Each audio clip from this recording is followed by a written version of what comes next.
Chers sœurs et frères du monde francophone, encore une fois, mes salutations fraternelles à vous tous. Nous allons maintenant, dans la deuxième partie de ce sermon, expliquer, d'après la parole de Dieu, quelles sont les conditions que Dieu nous montre dans sa parole qui sont nécessaires pour que Dieu nous compte dignes d'échapper la grande tribulation et les jours du Seigneur qui s'approchent. Dans la première partie, nous avons présenté un panorama prophétique qui nous aide à avoir un concept plus clair du lieu de refuge que quelques-uns parmi les églises de Dieu maintenant n'y croient plus, mais de voir comment Dieu clairement nous donne des détails étonnants au sujet de cet événement qui est écrit pour nous à l'avance.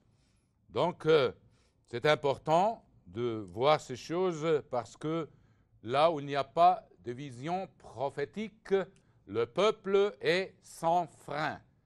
Vous pouvez trouver ça dans le chapitre 29, verset 18 du livre des Proverbes. Maintenant, nous allons voir quelles sont les conditions que Dieu nous donne, nous révèle pour qu'on soit digne d'échapper les choses qui vont venir. Au chapitre 21 du livre de Luc, nous allons voir la première condition que le Christ nous dit juste après avoir fini de décrire les événements de la fin dans le chapitre 21 de Luc. Donc, reportez-vous, s'il vous plaît, chers sœurs et frères, au chapitre 21 de l'évangile de Luc. Et après avoir fini la description des événements de la fin et de son retour, je voudrais que, s'il vous plaît, nous lisions ensemble le chapitre 21 et verset 34 du livre de Luc, de l'évangile de Luc. Verset 24 du chapitre 21.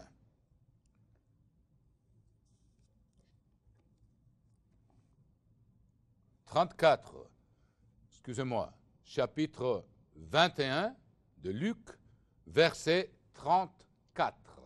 Excusez-moi, chers sœurs et frères. Prenez garde à vous-mêmes. Ce sont des paroles du Christ. De crainte que vos cœurs ne s'apesantissent par l'excès du manger et du boire,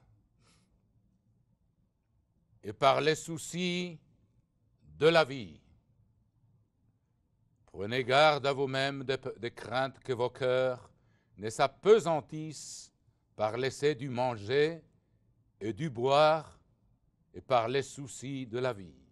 Nous pouvons ici voir, chers sœurs et frères, qu'il est important de jeûner fréquemment, surtout à cette époque où nous voyons les manifestations violentes d'un groupe ethnique qui s'élève contre l'autre et qui précède la formation des royaumes et des empires qui vont aller en bataille les uns contre les autres.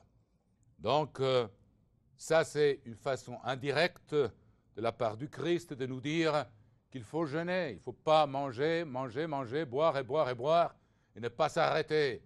Au fur et à mesure que les temps de la fin s'approchent, il est important de cultiver la coutume de jeûner fréquemment. Il y en a des gens qui les font une fois par mois. Franchement, mon opinion, humble opinion, qui n'est pas valable comme une exigence biblique, puisque Dieu ne nous donne pas, il nous laisse le choix. Mais à mon humble avis, une fois par mois, ce n'est pas assez quand on voit les temps dans lesquels on vit. Il y en a qui jeûnent 2 fois par mois, il y en a qui jeûnent 1 fois par semaine. Et donc, ça aide beaucoup à allumer, à faire raviver le feu de la présence de Dieu en nous, comme il est écrit, Ne perdez pas cette écriture-là, mais j'aimerais bien lire la deuxième épître à Timothée. Deuxième épître à Timothée, chapitre 1 et verset 6. C'est pourquoi je t'exhorte à ranimer la flamme du don des dieux. Souvenez-vous que quand l'Esprit de Dieu est venu sur les apôtres et ceux qui étaient présents là dans la première Pentecôte de la Nouvelle Alliance, il est venu en forme de flamme et que ce feu ne devait jamais s'éteindre. Comme le feu sur l'autel de sacrifice, d'après ce qui est écrit dans le livre du Lévitique, ne devait jamais s'éteindre. Il fallait toujours raviver cette flamme pour qu'il y ait un état de prière constante dont nous allons lire tout de suite après. Vous voyez toutes ces choses, il y a un rapport entre ces lois physiques et ce qu'on fait nous au niveau spirituel maintenant.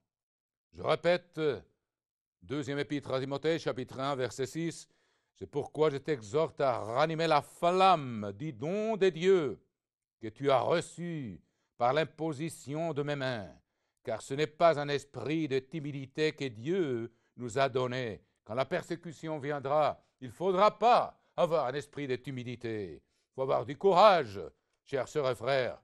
Et souvenez-vous que les lâches sont les premiers dans la liste du lac de feu ou de l'étang de feu, d'après le livre de l'Apocalypse.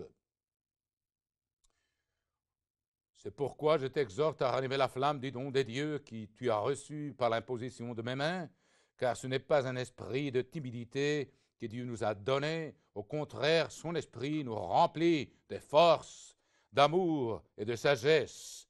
N'aie donc point honte du témoignage à rendre à notre Seigneur, ni de moi son prisonnier. Voilà, on va être testé, et beaucoup dépend si nous avons pratiqué le jeûne, l'étude biblique et la pratique de tout ce que nous lisons dans la parole de Dieu, pas seulement la connaissance, mais la pratique pour que cela devienne de la sagesse.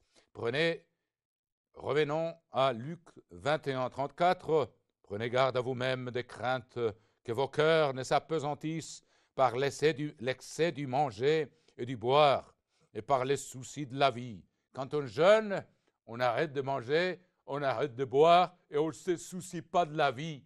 On s'isole chez soi, tranquillement, comme le Christ, il s'est isolé dans le désert quand il est allé jeûner, et comme Moïse était seul sur la montagne avec Dieu, quand il a jeûné, nous autres, on doit chercher le calme de notre foyer, notre maison, et d'avoir un temps paisible d'intimité avec notre Dieu. Et il dit, par l'excès du manger et par les soucis de la vie, et que ce jour ne vienne sur vous à l'improviste, car il viendra comme un filet sur tous ceux qui habitent sur la surface de la terre. Veillez donc et priez en tout temps. C'est comme ça qu'on garde la flamme allumée, comme l'apôtre Paul conseillait à Timothée. Veillez donc et priez en tout temps. Ça, c'est vraiment un commandement, une exhortation de la part de notre Maître. Priez en tout temps. Pour ça, il faut prier plusieurs fois par jour, au moins à genoux, comme le faisait David, comme le faisait le prophète Daniel, son descendant, afin que vous ayez la force d'échapper à toutes ces choses qui arriveront. Donc, quelles sont les conditions? D'une certaine manière, le jeûne fréquent et la prière continuelle, et de paraître debout devant le Fils de l'homme.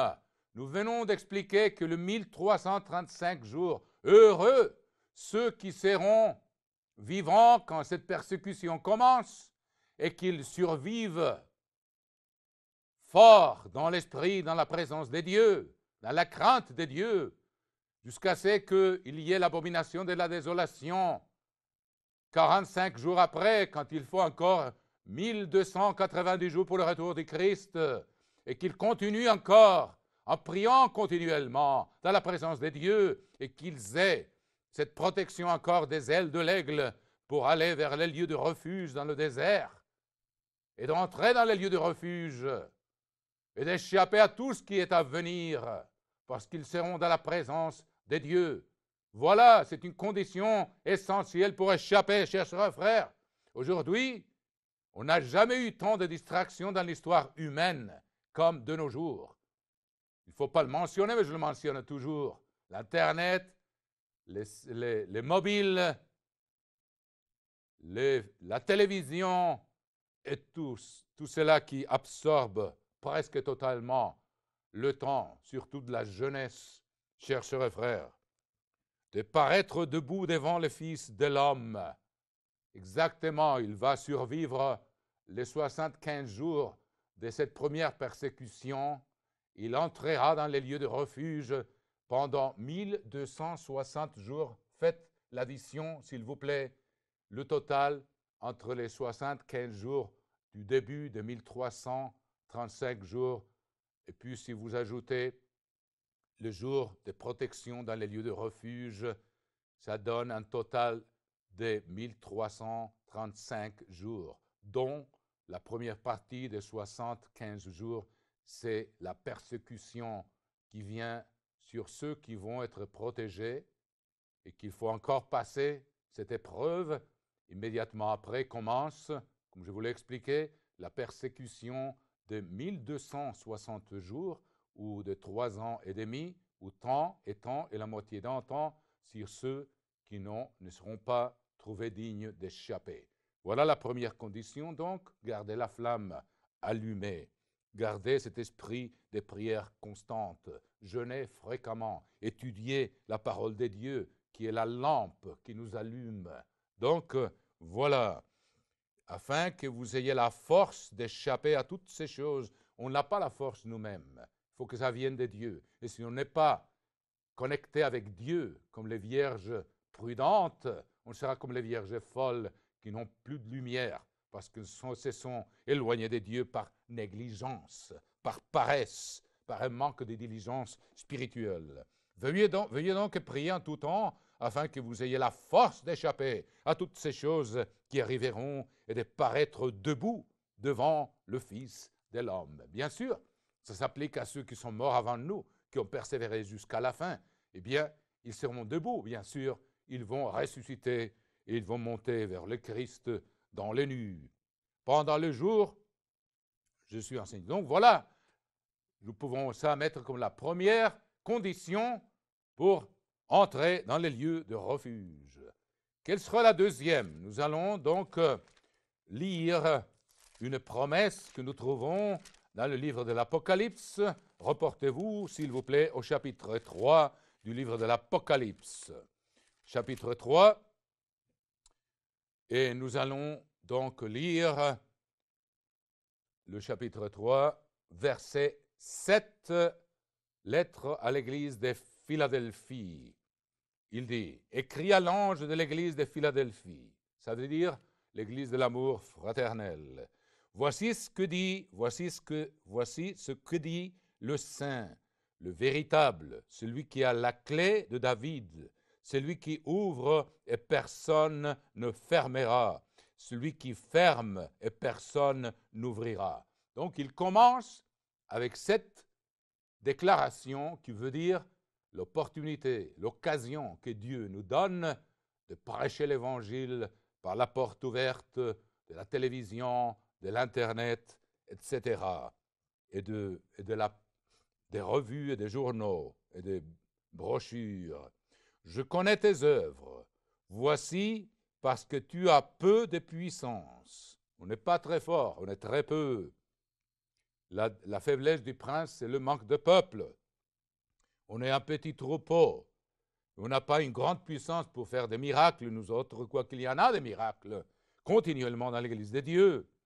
Que tu as gardé ma parole et que tu n'as pas renié mon nom.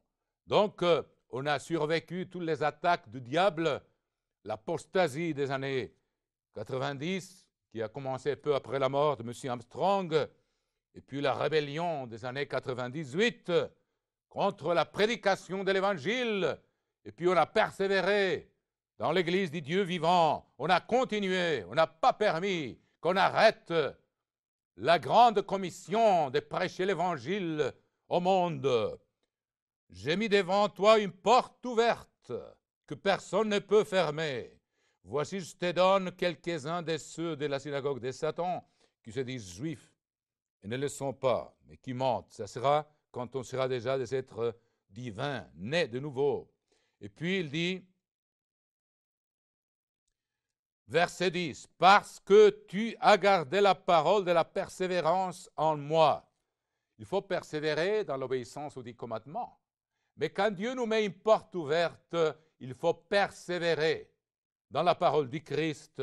Quelle parole? La porte ouverte, vous le savez bien, je vous lis quelques écritures pour que vous vous souveniez. C'est l'occasion que Dieu nous donne de prêcher l'Évangile. Et il y a une église qui a continué avec de ferveur à le prêcher par la radio, par la télévision, sur l'Internet, par des journaux, par des brochures, comme aucune autre. Pas parce qu'on est meilleur que les autres, mais parce qu'il fallait que ces paroles s'accomplissent. Et nous, Dieu nous a mis comme des instruments si nous voulons répondre. Souvenez-vous ce que le Christ a commandé jusqu'à la fin du temps. Il y en a qui disent qu'il ne faut plus prêcher l'Évangile, ou il y en a qui sont négligents et qui ne mettent pas l'effort nécessaire pour le prêcher. Par exemple, regardons au chapitre 28 de Matthieu. Reportez-vous là, s'il vous plaît, chapitre 28, verset 16 de Matthieu. Chapitre 28, verset 16 de Matthieu, le commandement du Christ dans lequel il faut persévérer. Pas seulement dans les 10 commandements, mais dans les commandements de prêcher l'Évangile à toutes les nations, avec toutes nos forces, de toute notre âme. Chapitre 28, verset 16 du livre de Matthieu. Les 11 disciples allèrent en Galilée sur la montagne que Jésus leur avait désignée. Quand ils le virent, ils l'adorèrent, mais quelques-uns eurent des doutes. Jésus s'étant approché leur parla ainsi. « Tout pouvoir m'a été donné dans les ciels et sur la terre.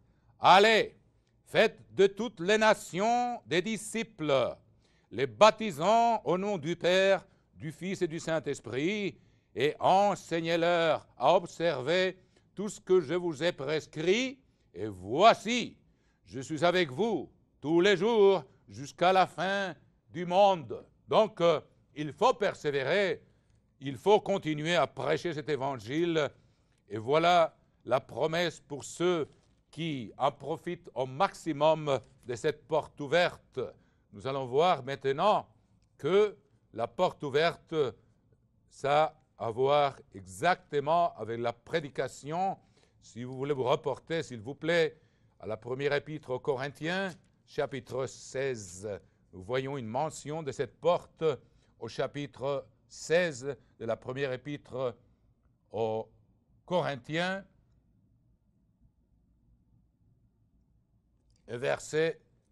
On peut commencer au verset 8. Première épître aux Corinthiens, chapitre 16, verset 8. Voilà l'explication de cette porte ouverte dont il faut faire l'utilisation jusqu'à la fin, jusqu'à ce que Dieu nous permette de continuer de les faire. Et toujours, la porte est toujours ouverte. Donc on doit continuer à les faire. Chapitre 16, verset 8 de la première épître aux Corinthiens.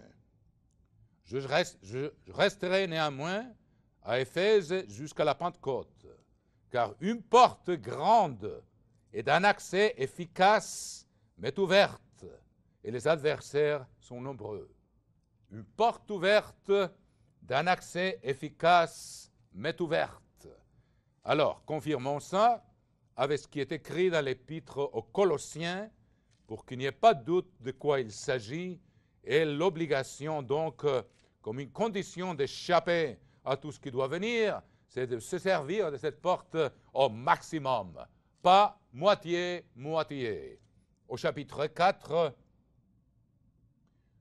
de l'épître aux Colossiens, reportez-vous s'il vous plaît, chapitre 4, verset 2 de l'épître aux Colossiens, pour voir qu'est-ce que ça veut dire, cette porte qui nous est ouverte.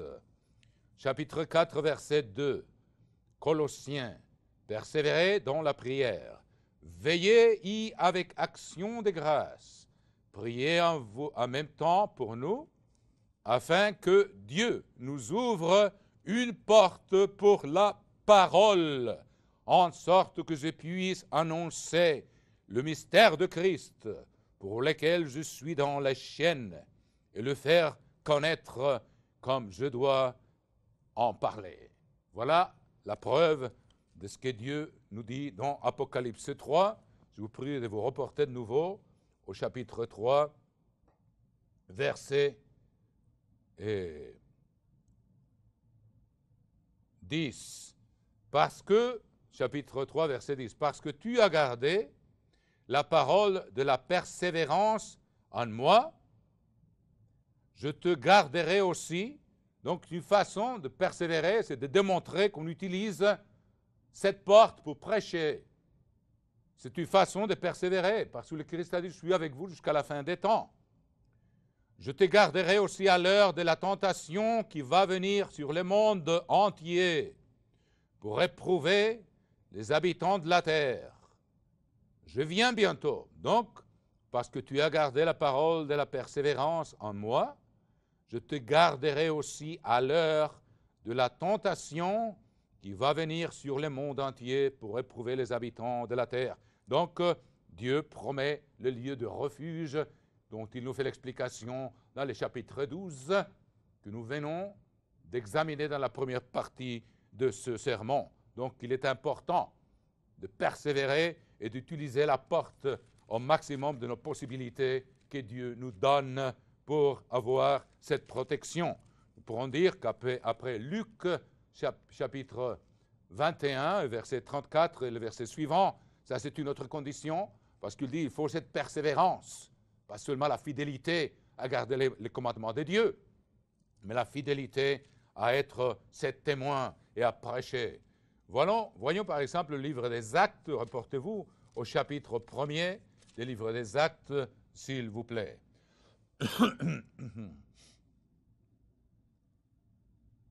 Chapitre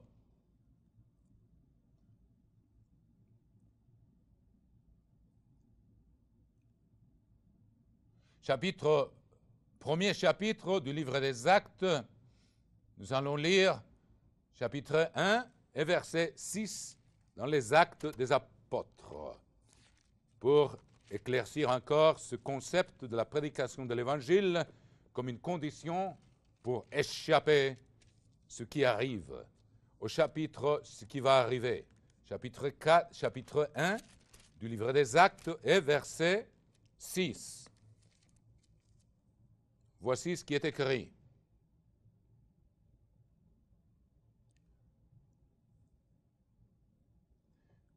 Oh, je ne trouve pas. Car Jean a baptisé, chapitre 1, verset 6. Parfois, dans cette version, le numéro de versets sont tout petits. Alors les apôtres réunis lui demandèrent, Seigneur, est-ce en ce temps que tu rétabliras le royaume d'Israël? Dieu va rétablir le royaume d'Israël. C'est ceux qui seront sacrificateurs des rois, c'est l'Israël de Dieu qui va régner sur la terre quand le Christ va retourner. Il leur répondit, ce n'est pas à vous de connaître les temps ou les moments que le Père a fixés de sa propre autorité, mais vous recevrez une puissance, le Saint-Esprit survenant sur vous. Écoutez bien ça. Et vous serez mes témoins à Jérusalem, dans toute la Judée, dans la Samarie et jusqu'aux extrémités de la terre. Alors, vous serez mes témoins. Et il leur dit qu'il fallait donc prêcher comme un témoignage cet évangile. C'est ce que ça veut dire.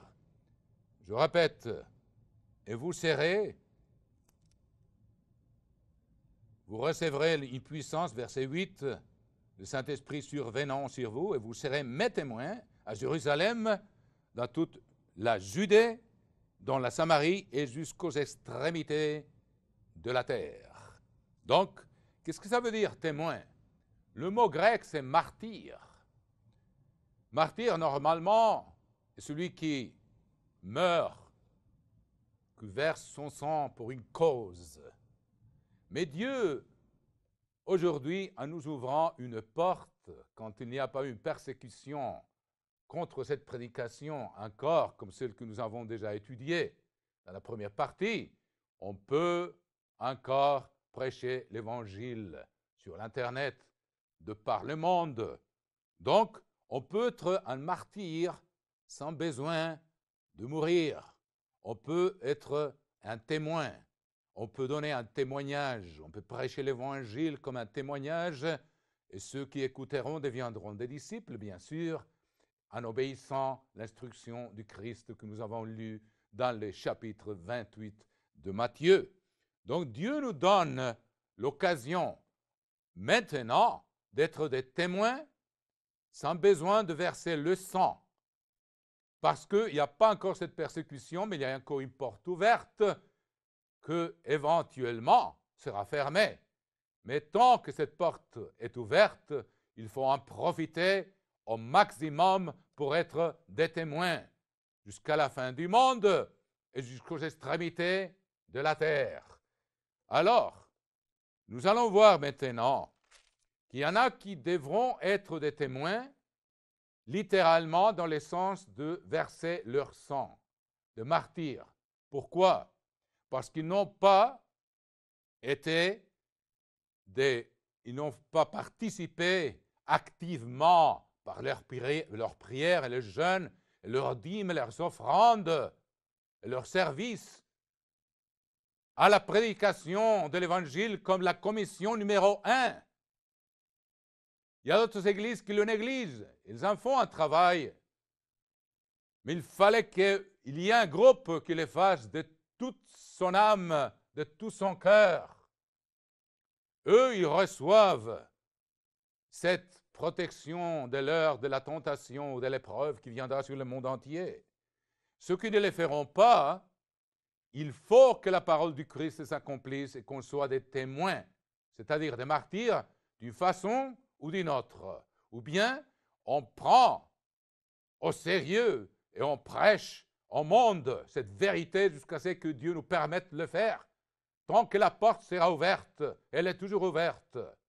Ou bien, si on ne le fait pas, si on est négligent, si on est devenu une petite société fermée, sans prêcher, sans utiliser les ressources pour la prédication de l'Évangile, alors donc Dieu ne veut que personne se perde. Mais voici ce que Dieu nous dit dans le chapitre 20 de l'Apocalypse, verset 4. Reportez-vous là-bas, s'il vous plaît, chères sœurs et frères. Donc, voilà l'importance de soutenir, donner le soutien, de participer à cette œuvre de toutes nos forces par la prière, par le jeûne, par nos offrandes, par nos dîmes, contribuer à la publication du témoignage du royaume de Dieu. Chapitre 20, verset 4. Apocalypse 24. Et je vis des trônes, et à ceux qui s'y assirent fut donné le pouvoir de juger. Alors voilà, tous ceux qui vont s'asseoir sur ces trônes depuis Abel, le juste, jusqu'au dernier que l'Éternel va permettre d'entrer dans son Église, d'être engendré par son Esprit. Et je vis des trônes, et à ceux qui s'y assirent fut donné le pouvoir de juger, donc ils vont régner avec le Christ. Et je vis, c'est-à-dire parmi eux, je vis les âmes de ceux qui avaient été décapités à cause du témoignage de Jésus. Donc il y a quelques-uns parmi ceux qui s'assoient sur les trônes qui seront décapités à cause du témoignage, c'est-à-dire ils seront des martyrs. Témoin, témoignage, c'est le martyr. Et à cause de la parole de Dieu, Et de ceux dont ceux sont ceux que le diable va persécuter quand une partie sera protégée de l'heure de la tentation ou de la grande tribulation dans les lieux de refuge. Parmi eux, il a vu ceux qui étaient décapités à cause du témoignage de Jésus, c'est-à-dire qu'ils ont gardé, et c'est le diable s'en va chercher ceux qui ont le témoignage de Jésus, comme nous l'avons lu dans le chapitre 12, dans la première partie de ce sermon.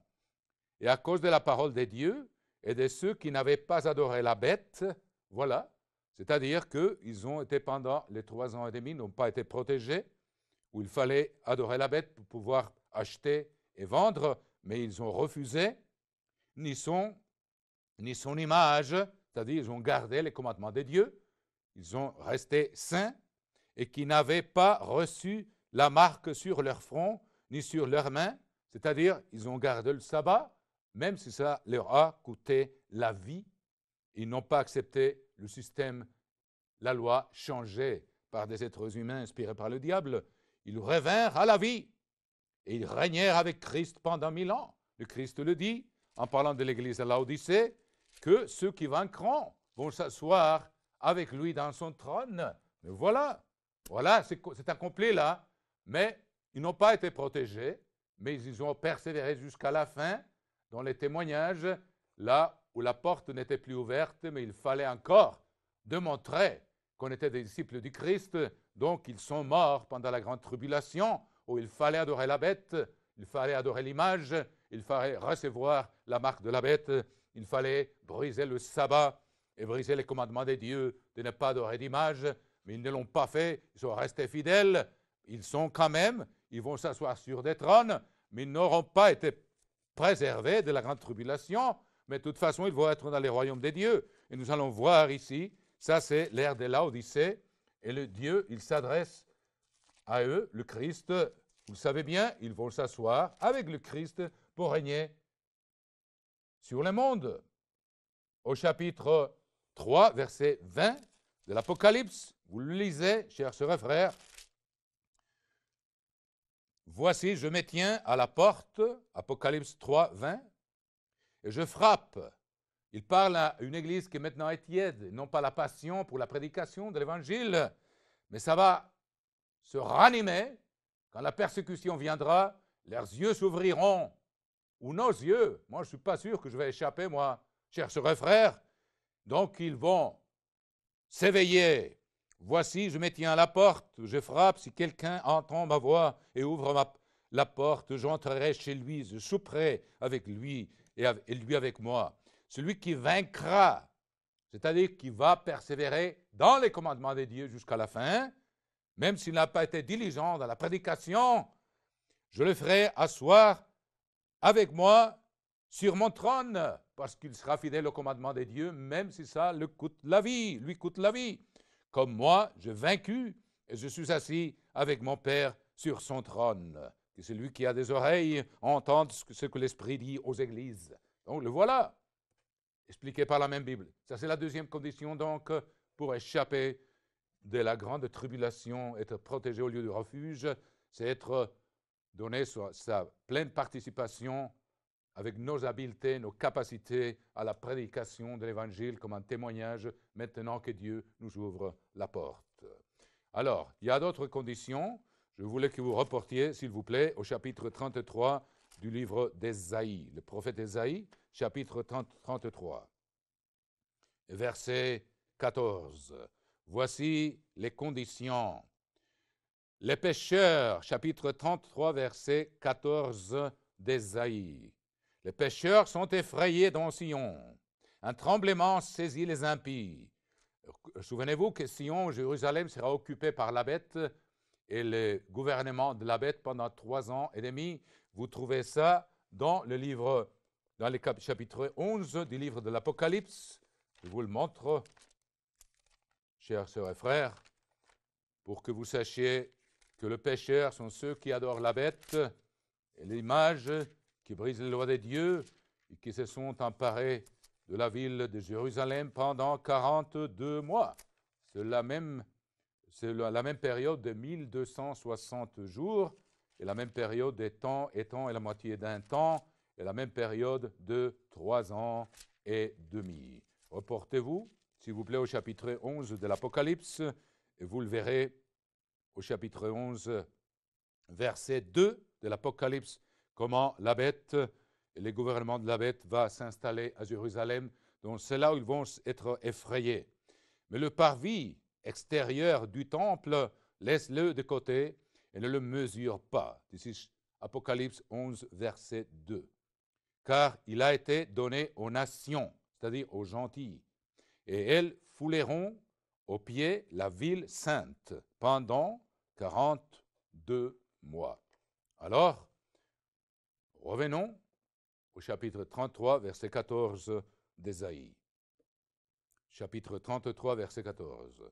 Les pécheurs sont effrayés dans Sion. Un tremblement saisit les impies. Qui de nous pourra rester auprès d'un feu dévorant? Ils savent qu'il y a une attaque de l'Est qui s'approche. Qui de nous pourra rester auprès des flammes éternelles? Celui qui marche dans la justice. Voilà la réponse de Dieu pour ceux qui se posent la question. Donc, celui qui marche dans la justice, qu'est-ce que ça veut dire marcher dans la justice? Ça veut dire marcher de tout son cœur dans les commandements de Dieu. Nous allons le démontrer tout de suite au psaume 119, s'il vous plaît. Donc, psaume 119, verset 172. Et ici, dans cette version de la Bible, Louis II, au psaume 119, verset 172, il dit que ma langue chante ta parole, car tous tes commandements sont justes. Il y a d'autres versions qui disent tous tes commandements sont justice. Mais qu'est-ce que ça veut dire marcher dans la justice? Voyons le premier verset du psaume 119. Psaume 119.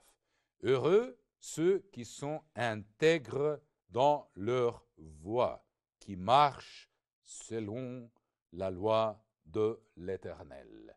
Les gens qui connaissent les commandements de Dieu, qui méditent dans la loi de Dieu et qui la pratiquent diligemment.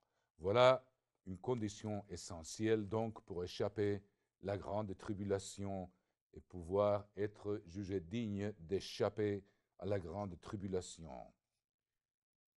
Je répète, verset 15, chapitre 33 d'Ésaïe, verset 15. Celui qui marche dans la justice. Donc nous le voyons, nous l'avons vu expliquer, psaume 119, verset 1. Et beaucoup d'autres versets dans ce psaume parlent du chemin de la loi de Dieu et qui parlent selon la droiture. Donc par nos paroles, de l'abondance du cœur, la bouche parle, c'est-à-dire il faut démontrer qu'il y a une conviction profonde d'observer la loi de Dieu. Ça se manifeste dans nos paroles. De l'abondance du cœur, la bouche parle.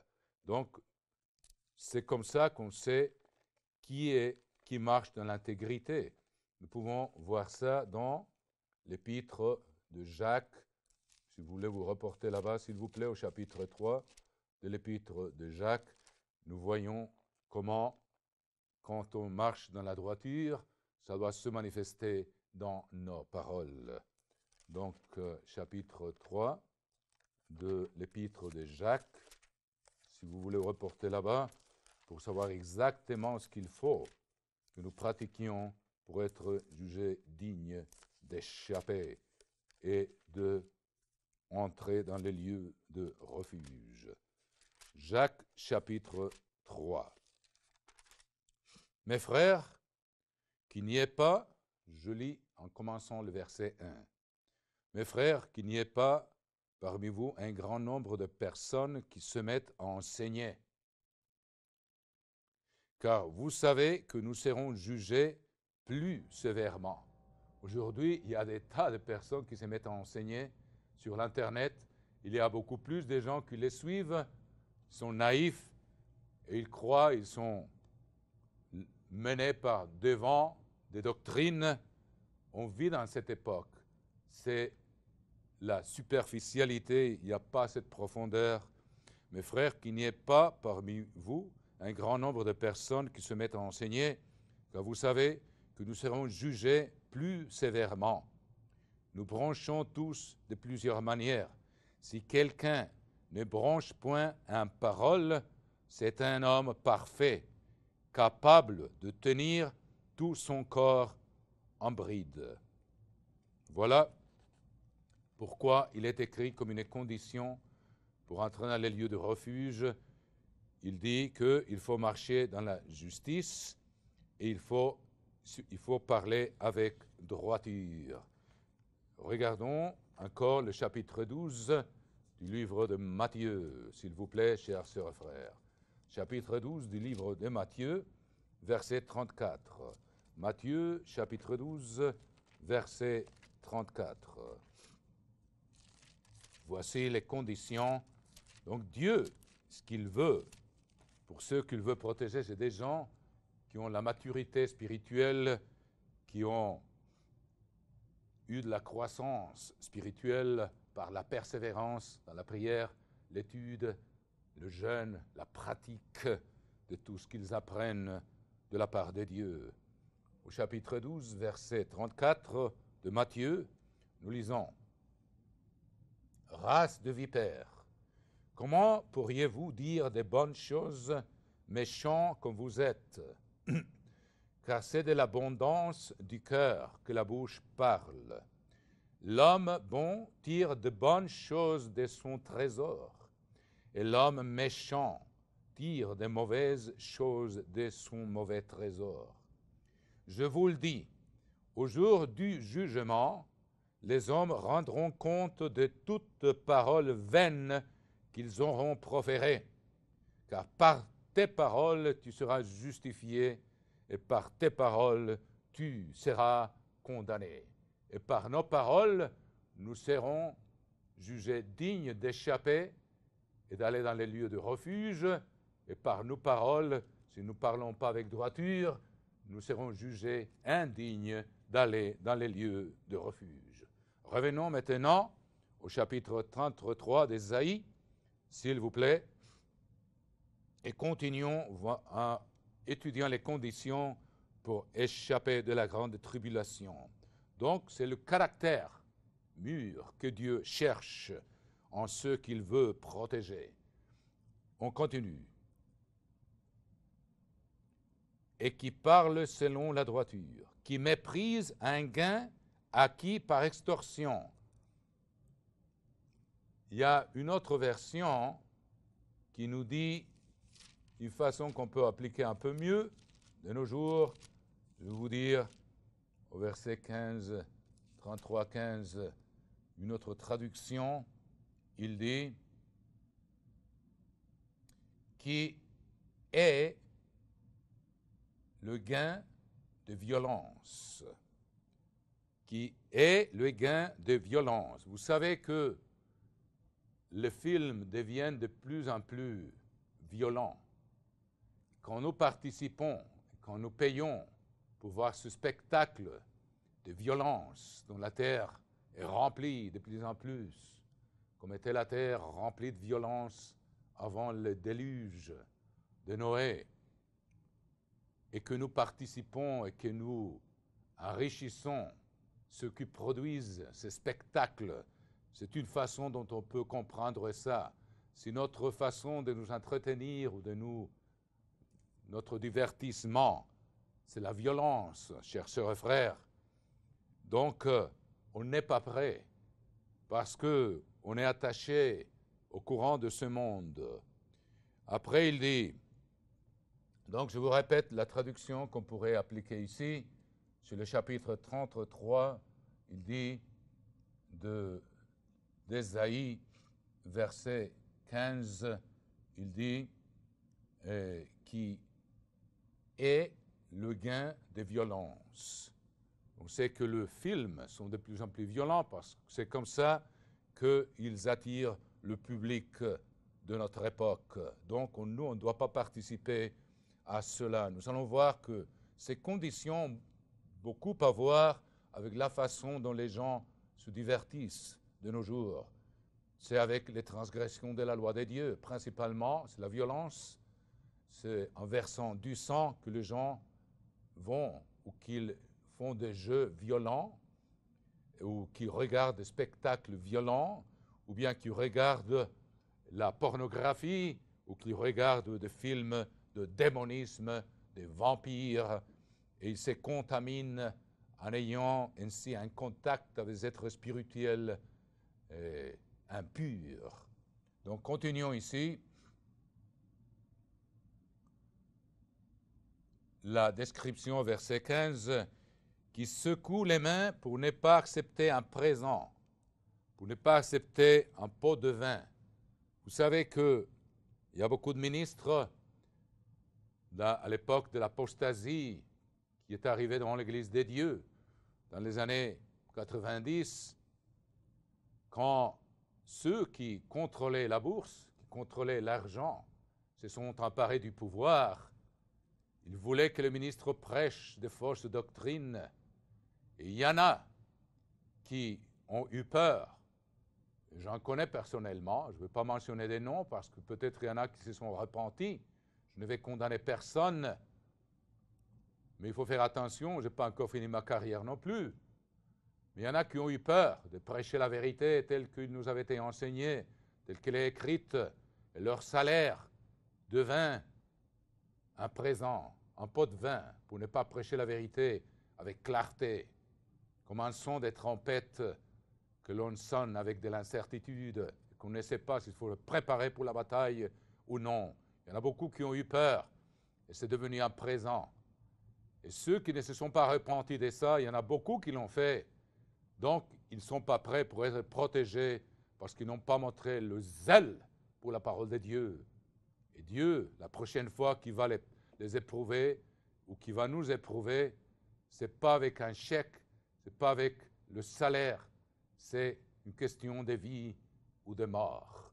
Il faut que Dieu sache qui est en notre cœur, à nous, éprouvant par le feu de l'épreuve pour savoir ce que nous allons faire. Il y a trop de ministres qui ont reçu un pot de vin, un présent, un salaire, parce qu'ils avaient peur de dénoncer l'apostasie. Et puis, donc, sinon on fait ça, on n'est pas prêt. Ce qui va arriver à ceux qui vont vouloir acheter et vendre, ils vont adorer la bête pour garder leur vie physique. Ils vont perdre leur vie spirituelle, parce que nous avons lu au chapitre 20, verset 4 de l'Apocalypse, il n'y a personne qui est nommé là parmi ceux qui vont régner qui adorait la bête. Ceux qui n'ont pas adoré l'image, qui n'ont pas adoré la bête, qui n'ont pas reçu la marque, sont ceux qui vont s'asseoir sur des trônes. Si quelqu'un l'a fait, il ne sera pas là, parce qu'il a reçu un pot de vin pendant la tribulation. Et maintenant, Dieu aussi nous avertit ça, chers sœurs et frères, qui ferme l'oreille pour ne pas entendre des propos sanguinaires. Voilà, il y a beaucoup de jeunes qui perdent leur opportunité, leur occasion d'aller dans le lieu de refuge parce qu'ils écoutent cette musique rock violente. Par exemple, il y a un groupe, il y en a beaucoup, des dizaines de groupes de la musique rock qui est violente, qui est, pour ainsi dire, sanguinaire. Il y a un groupe qui s'appelle Sabaton. Il y a des jeunes dans l'église qui l'écoutent avec leurs oreilles. Ils nourrissent leur esprit avec la violence, avec musique violente de ce monde, inspiré par Satan, le diable. Ils sont en train de s'exclure des lieux de refuge. Je vous le dis du fond des cœurs, à tous ceux qui nourrissent leur esprit avec ce genre de musique sanguinaire. Ils n'auront pas entré au lieu de refuge. Il faut qu'ils soient purifiés. Il faut qu'ils prennent à cœur, au sérieux, le chemin de Dieu et qu'ils rejettent totalement le chemin du diable. Il est meurtrier dès le début. Et c'est ça ce qu'on entend dans cette musique, dans le rap. Il y a beaucoup qui écoutent, qui est violent, qui est sanguinaire. Et voici, ces choses ne s'appliquaient jamais comme aujourd'hui, parce que ces choses sont disponibles très facilement aujourd'hui. Il dit qu'il ferme l'oreille pour ne pas entendre des propos sanguinaires. On va voir le rap, Voilà la musique rock, voilà la violence et le sang dont on parle, de la haine, la rébellion, inspirée par le diable et ses démons. Il y a des jeunes dans l'Église qui se nourrissent de ça. Ils ne seront pas dans les lieux de refuge. Oh. Juste seulement s'ils se répandent.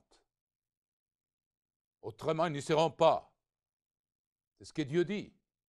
Nous allons continuer, vous allez voir. Qui ferme l'oreille pour ne pas entendre des propos sanguinaires. Et c'est ça ce qui rentre là-dedans, pour nourrir l'esprit. Dieu ne peut pas habiter. Dieu est un Dieu de paix et d'amour. Il veut que nous ayons le fruit de l'esprit. Mais si c'est ça ce que rentre en nos cœurs, c'est ça ce qui va sortir tôt ou tard dans nos paroles. Et qui s'ébandent les yeux pour ne pas voir le mal, la violence de nouveau, la pornographie, le démonisme, les vampirismes. Voilà, je l'ai vu dans le métro à Paris. Comme annonçait ce spectacle dans un des théâtres, je ne me souviens plus du nom, dans Vampire romantique. Il invitait toutes les jeunes dames à aller voir ce spectacle. Des choses inspirées par le diable, qui boivent le sang. Où est la vie? La vie se trouve dans le sang. Le diable est un meurtrier dès le début. Qu'est-ce qu'il fait?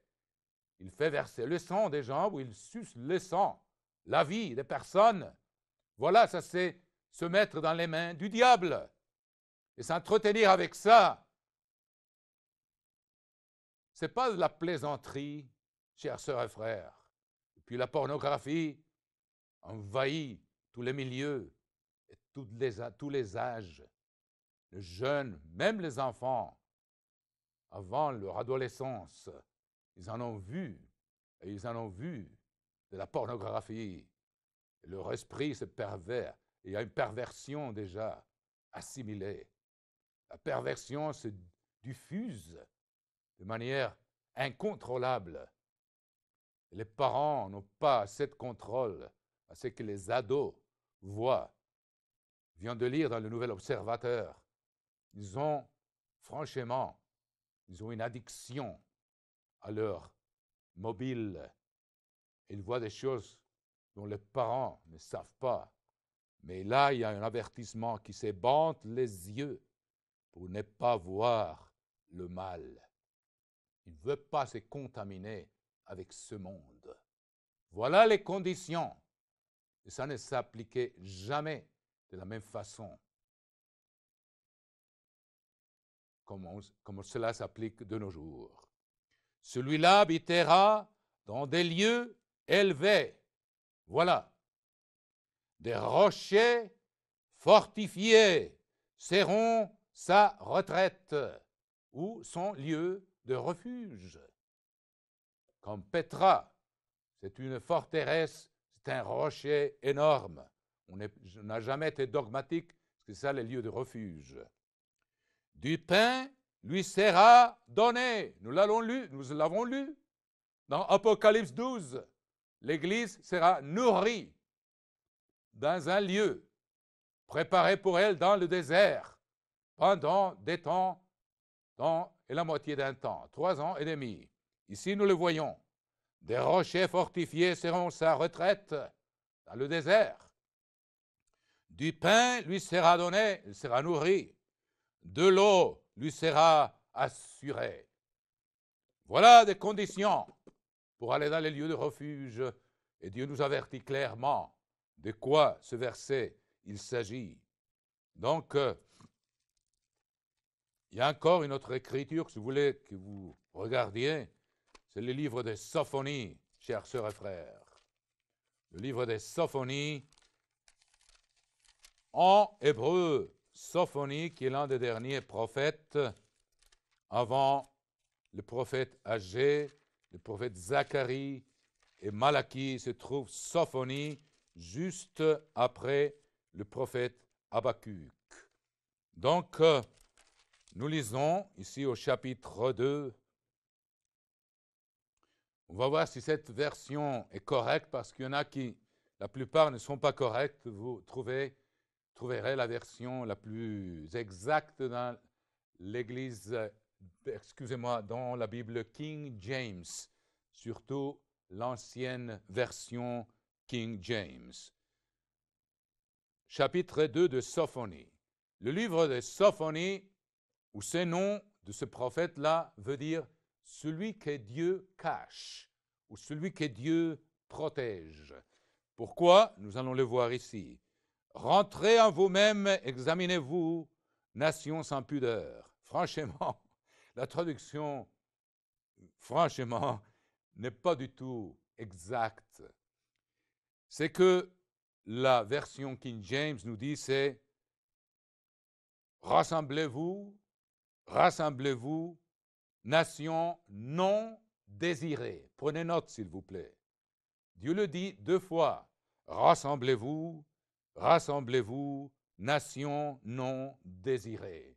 Le Christ a prédit que nous, le peuple de Dieu, la nation de Dieu, l'Israël de Dieu, le petit troupeau, sera haï de toutes les nations. Donc Dieu nous invite, par l'intermédiaire de ce prophète, à nous rassembler comme nation non désirée, comme nation persécutée.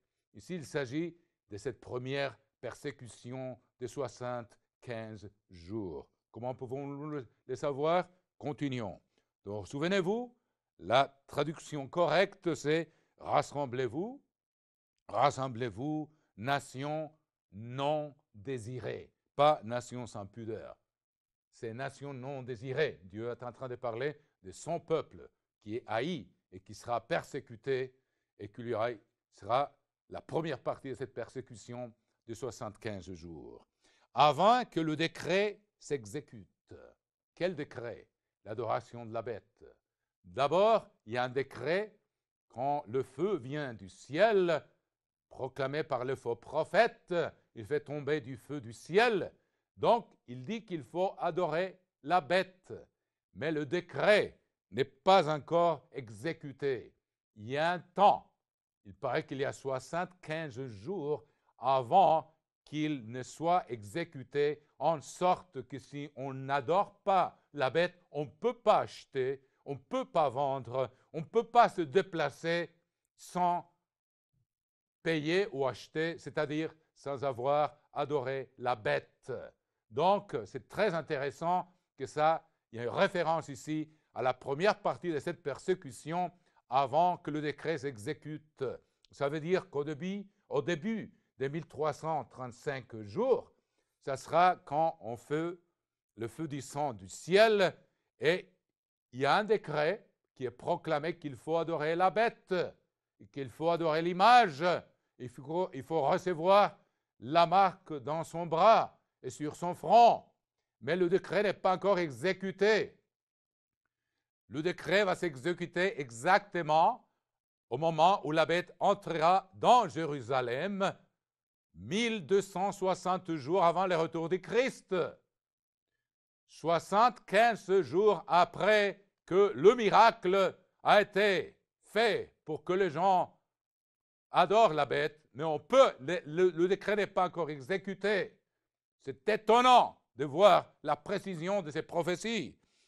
Avant que le décret s'exécute et que ce jour, comme la balle, et que ce jour passe comme la balle, avant que la colère ardente de l'Éternel fonde sur vous. Il y a d'abord la colère du diable, et après la colère de Dieu. Avant que le jour de la colère de l'Éternel fonde sur vous. Cherchez l'Éternel, vous tous, humbles du pays. Donc Dieu veut que nous ayons cette humilité, on peut faire preuve d'humilité quand on reçoit la correction avec humilité et gratitude. Qui pratiquait ses ordonnances, voilà les conditions. Recherchez la justice, nous venons de le voir dans le chapitre 33 de Ésaïe. Recherchez l'humilité. Dieu résiste les orgueilleux. Il donne sa grâce ou sa faveur aux humbles. peut-être serez-vous épargnés au jour de la colère de l'Éternel. Voilà des conditions, il y en a encore d'autres, mais nous pouvons maintenant avec ça, nous avons assez d'instructions. Il faut chercher l'humilité. Il faut donc démontrer à Dieu qu'on a la crainte des dieux. Et voilà, avec le livre de Sophonie, on complète le cadre pour le message d'aujourd'hui. Les conditions pour être épargné ou pour entrer dans les lieux de refuge et pour être épargné de la grande tribulation. Ça sera donc à la prochaine, chères sœurs et frères.